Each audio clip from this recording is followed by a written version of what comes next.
Myself, Dr. Rashmi Nagesh from Department of Life Sciences, Kristu Jayanti College, Autonomous, Bangalore. So today I am going to talk about lipids. So these are the contents, and moving on to the introduction of lipids.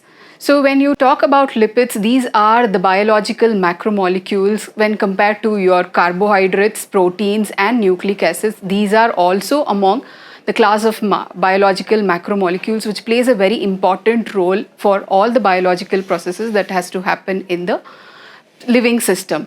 So the term lipids was first originated from Greek word lipos, which means fat. So lipos means fat. It is derived from a Greek word. So wherein these lipid molecules are comprised of hydrogen, carbon and oxygen molecules, which makes the framework, that is the structural and functional unit of any sort of living organism. So when you will have to define what are these lipids are the esters of long chain fatty acids with alcohol. So when it is alcohol, mostly it will be glycerol, and when it is with glycerol, we commonly call them as triglycerides or triglycerol. So moving on to the biological functions of lipids. So as I told, these are the biological macromolecules. The first and foremost things, they contribute for the energy source. So when you digest 1 gram of lipid, they give you around 9 kilocalories of energy, and these are the lipid molecules which make the structural framework, that is your plasma membrane, which we popularly call it as fluid mosaic model. So that's why they make the framework of the living organism, and they also play a role as fat soluble vitamins. So to name the few fat soluble vitamins, it is vitamin A, vitamin D, vitamin E and vitamin K. So these vitamins also play a very important role in all sort of biological processes. Moving on to the next important function of lipids, they act as signaling molecules. To name a few, phosphoinositol eicosanoids, where they play in giving the signals to the adjacent cells, and thereby different biological processes are being carried out. And very important biological function of lipid, they are very much required for the thermal regulation in order to keep that insulation function in different living organisms for that matter. And you can see that these lipid molecules, if they are serving as for energy source, these lipids are stored in the adipose tissues in the form of triglycerides. So moving on to their physical properties, as we all know, these lipids are insoluble in water, and they are soluble in organic solvents like acetone, chloroform, all those things.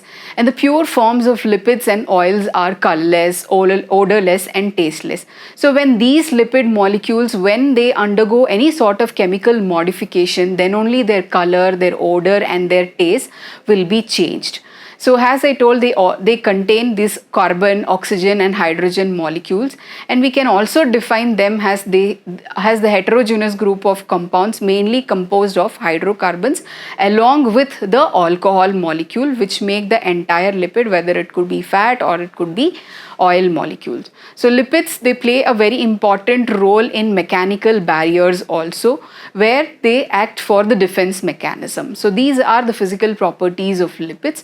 So moving on to the chemical properties of lipids. So as I already told, they are insoluble in water and they are soluble in organic solvents. So moving on to the chemical properties of lipids, the first reaction is hydrogenation. Here the unsaturated lipid molecule, which has the double bond in them, they will be converted into saturated lipid molecules in presence of nickel catalyst. So this reaction is called as hydrogenation. So moving on to the next reaction, hydrolysis of triglycerides. So here the triglyceride reacts with a water molecule to give you glycerol and fatty acid. So this process is called as hydrolysis because water molecule is being reacting with the triglyceride to give you the glycerol and the fatty acids. Moving on to the next reaction is saponification reaction.